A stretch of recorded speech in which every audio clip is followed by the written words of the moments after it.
All right, here we are back into the next part of today's, or I guess this week's, lessons and exercises. I'm going to start talking about a couple of basic tools and kind of navigating around a document. For this, I have open a file that you have in your exercises area for this week. This is a file called Living on a Heart, and it's a piece that this artist had created for Adobe.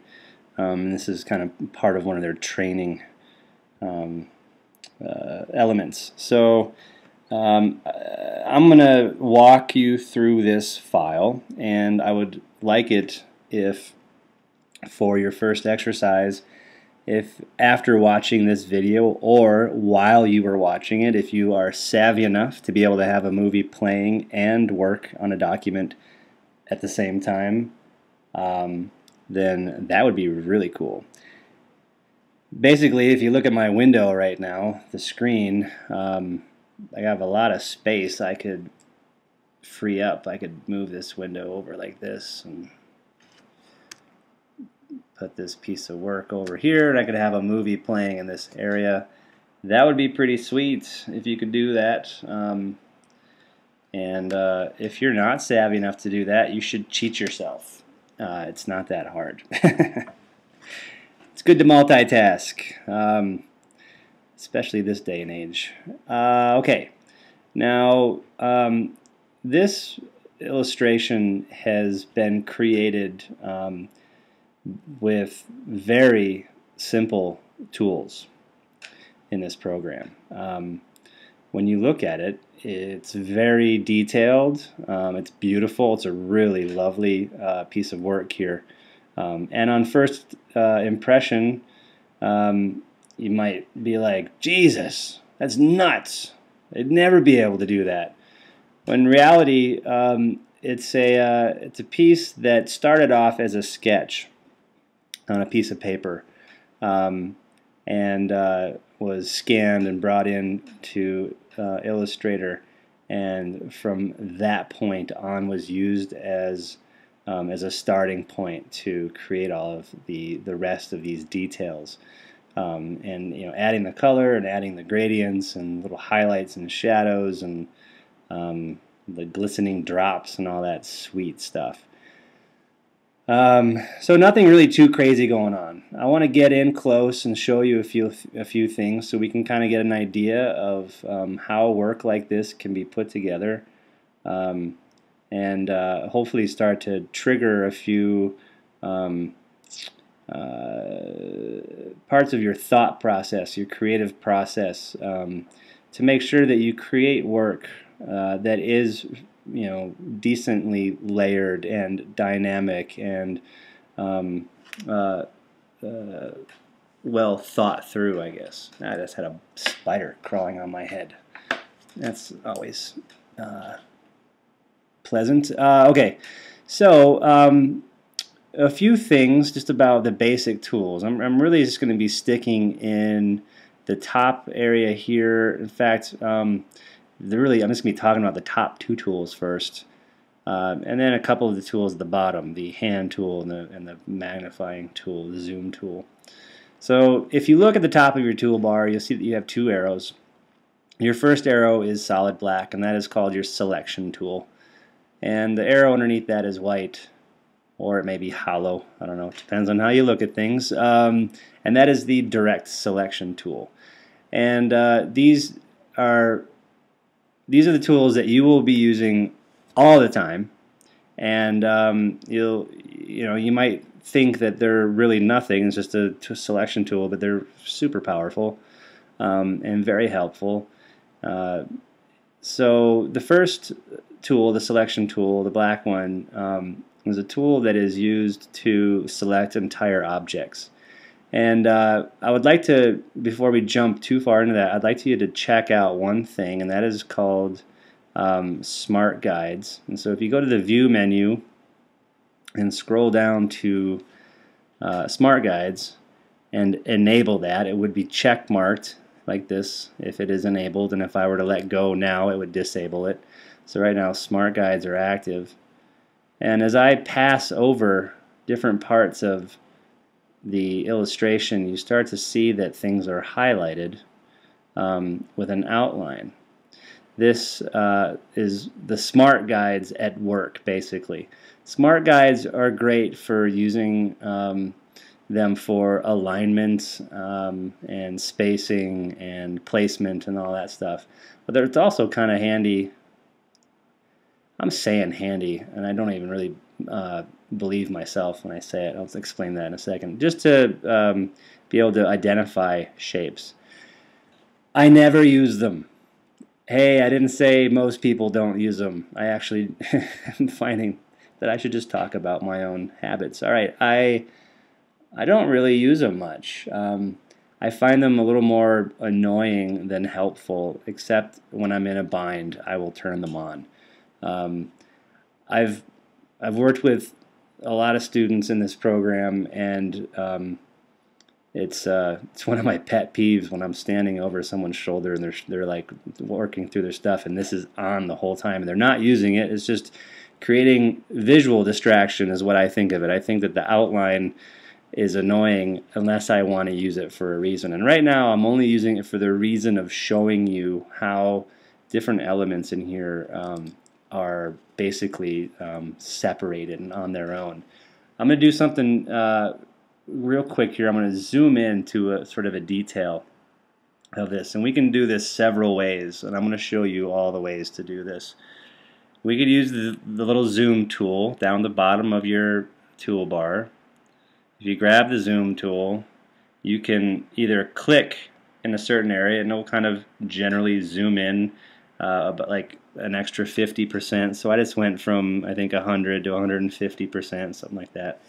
Or you could isolate a certain area that you want to look at in detail.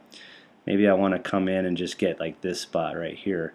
So if I draw a box like this over that little area and then let go, that will be the point in which I am focusing on with my zoom. So that's kind of nice. I had to go press a tool and activate it and get off of my normal tool. I'm a guy who likes shortcuts and likes to be able to move fast to keep me rocking while I work. So I'll show you the shortcut for that. If you want to zoom out and show your picture at less of a zoom, you can hold down your Option key and click.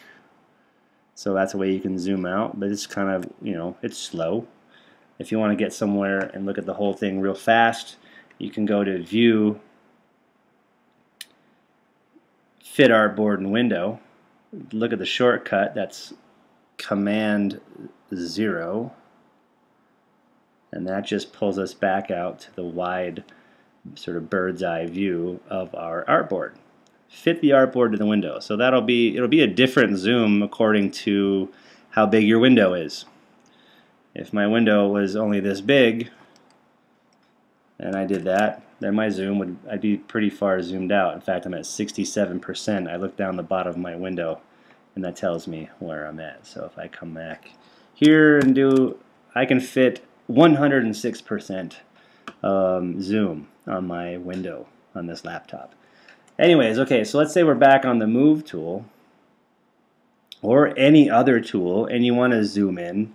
You can hold down Command and Spacebar at the same time, and that gives you your zoom tool just temporarily. So you can do the same thing. You can drag a little box and let go. And when you let go, you not only zoom in, but you're just put right back on the tool that you were using. So I like those kind of shortcuts. I don't like to have to leave my tool too often. I'm gonna button my lip on that one. Let's let it. I'm not. Anyways, don't get distracted by the things you say. Okay, focus. I'm looking at the little outlines now. So now as I pass over, you can see how these elements were created very simply. just by drawing different shapes and having different colors, create highlights, shadows, flames, whatever. What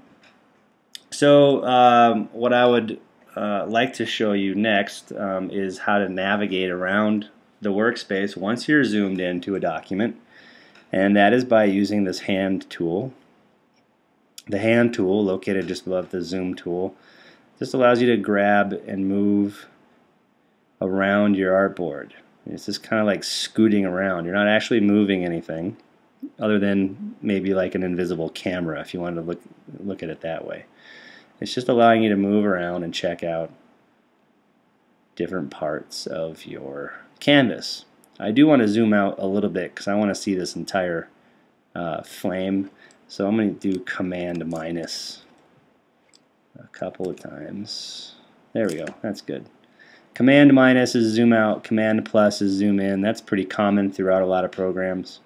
Alright, so now if I were to use my direct selection tool and actually click on the inside artwork of this fire, you'll see that I was able to grab and select this piece of artwork. And what I can do is if I have my cursor inside the artwork and I click and drag, I can move just that piece. So this selection tool allows you to select objects in their entirety and do something with them. Move them, rotate them, change their scale. And that does a uniform change to the entire piece of artwork. I'm going to go to my undo, which is found under the edit window, undo move. Most people remember that it's Command Z. I'm telling you, shortcuts, keyboard shortcuts, learn them. They're lifesavers. Command Z. Make sure you know that one before the week is over. Okay, so the difference between the direct selection tool and the selection tool is that if I were to change to the direct selection tool now, my artwork is currently still selected. And what we see here is we see that the artwork is made out of little points and segments that are between those points. So these little lines between the points that are curved are called segments, and as a whole they are called a line or a path, and the path has been assigned to connect the dots basically with a certain curved instruction. And right now every little point is currently selected because that's how the selection tool, the black arrow, works. When you select artwork, it grabs every point and every segment between those points and treats them as a whole. Until I were to click off of it or choose deselect, I'll show you that in a second, it would no longer be selected. But since it's selected and I'm going in with my direct selection tool, I could still grab the middle of it and make a uniform change. I could move it somewhere else. But the power of the direct selection tool is that it gives you the ability to actually go in and select these points, also known as anchors. Every program calls them different things, but I call them points. I think that should not be confusing. However, when you hover over one, it says anchor. When you actually hover over one of these anchors or points, it tells you its coordinate. It has this one right here has an x value of 370.44. That means that I have gone from the left axis 344 points to the right, and then I have a y value of 201.5. Just so you can start to understand what how Illustrator actually works, is it works with points that are assigned different coordinates and then instructions to connect those points with these segments and either fill them or make an outline, a stroke, whatever. So what I can do with the direct selection tool is I can actually select individual anchors or points and affect them, change them, without moving the entire piece of artwork as a whole. You can grab a point and you could extend it. You could hit undo, Command Z. You can make it shorter. The other thing that you're going to see as you select points is that each point, when surrounded by a curved line, has this strange little set of handles that come off of it. This is called a Bezier, and these are Bezier handles. You can grab Bezier handles and start to affect the curve that is between those. Oh, there's the stupid smart guides going and doing their thing. I should turn that off. I'm going to turn it off. View smart guides, uncheck. Now they won't get in my way. I don't have any weird snapping going on, and it doesn't have to do the thinking for me. I'm doing the thinking for myself. Thank you very much, Illustrator. So these little handles affect the curve. The closer that a handle is to a point, the straighter the line will be as it exits or leaves that point in either direction. The longer that handle is, the greater the curve that segment will be as it leaves a point. Is this too small? Should I zoom in? Let's get it nice and close. Here we go. Okay, so this line here,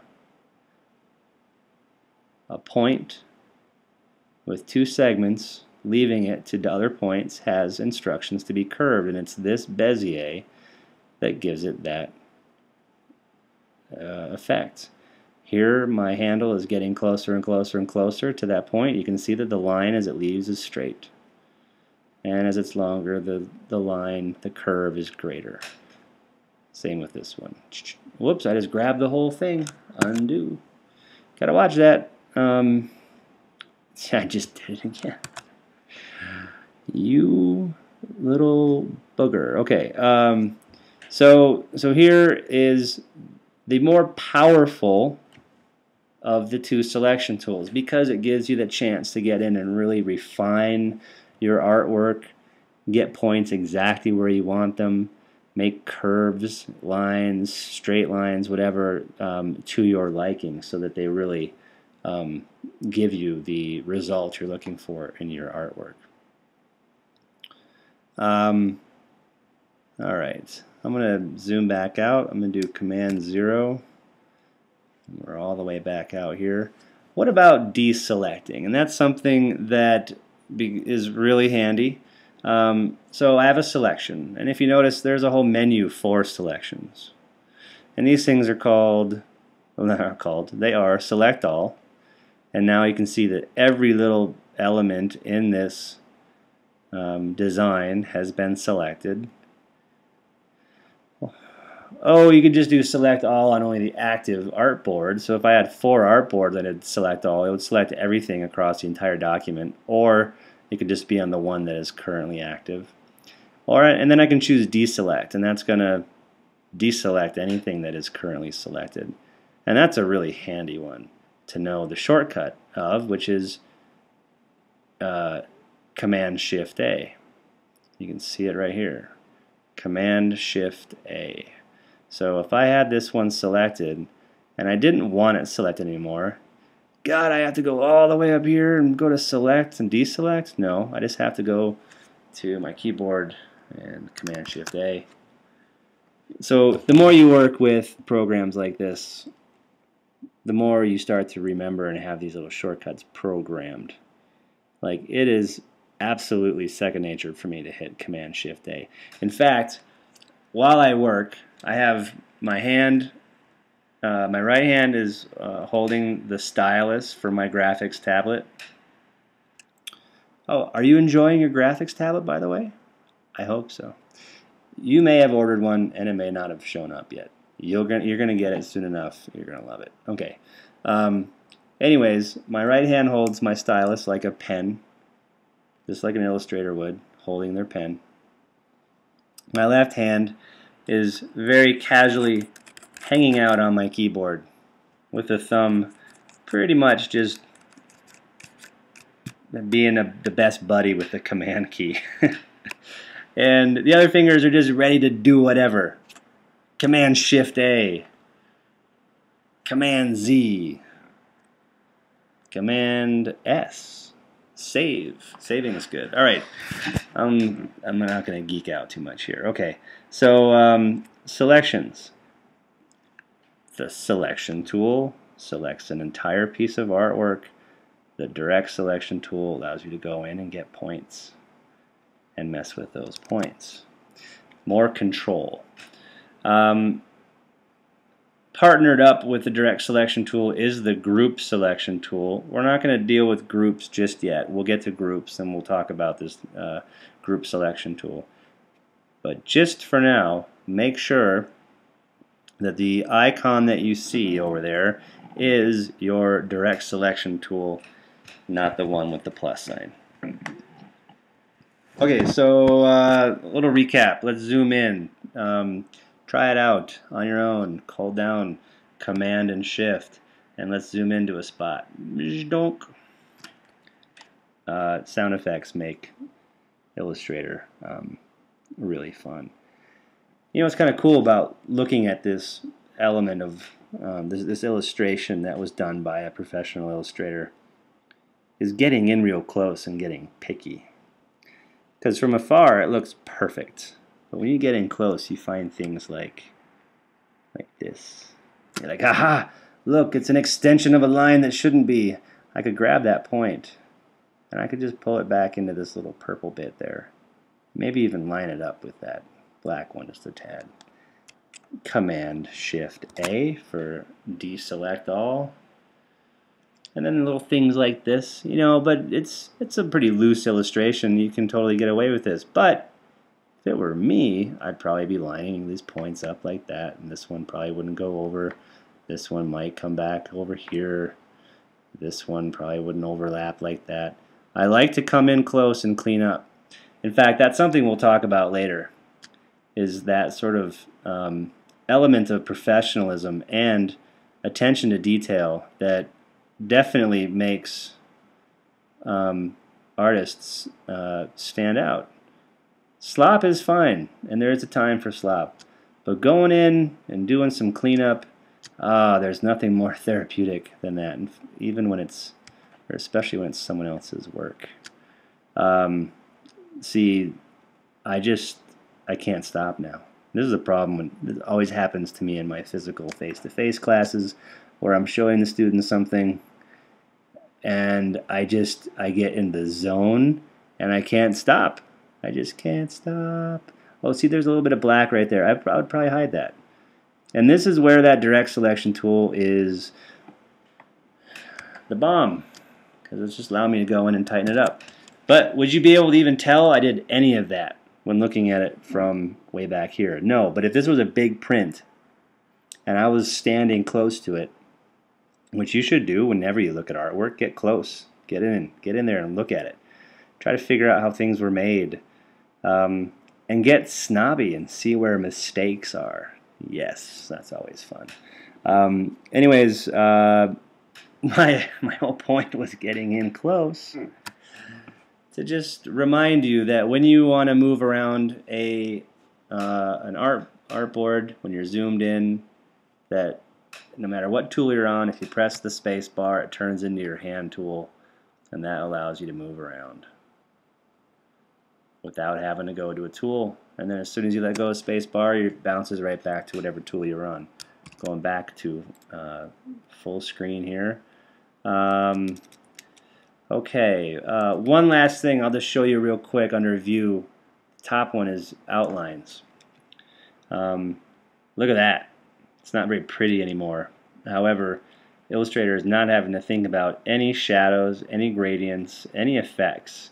Strictly just the paths that we're dealing with here. And that might be helpful when you're trying to do some detail work.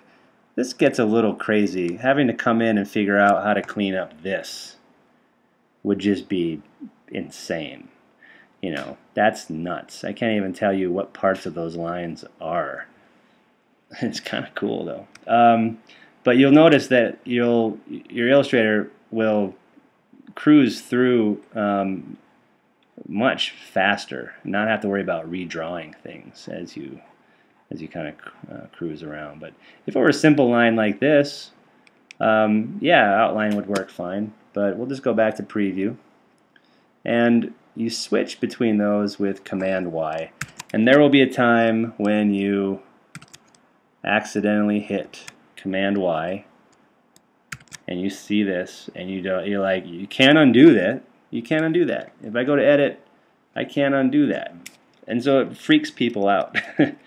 I've seen it happen. It's pretty funny. In fact, I enjoy those moments because I usually know exactly what it is, but I'll let them sweat it for a little bit and be like, "Oh no, you can't undo it. What did you do?"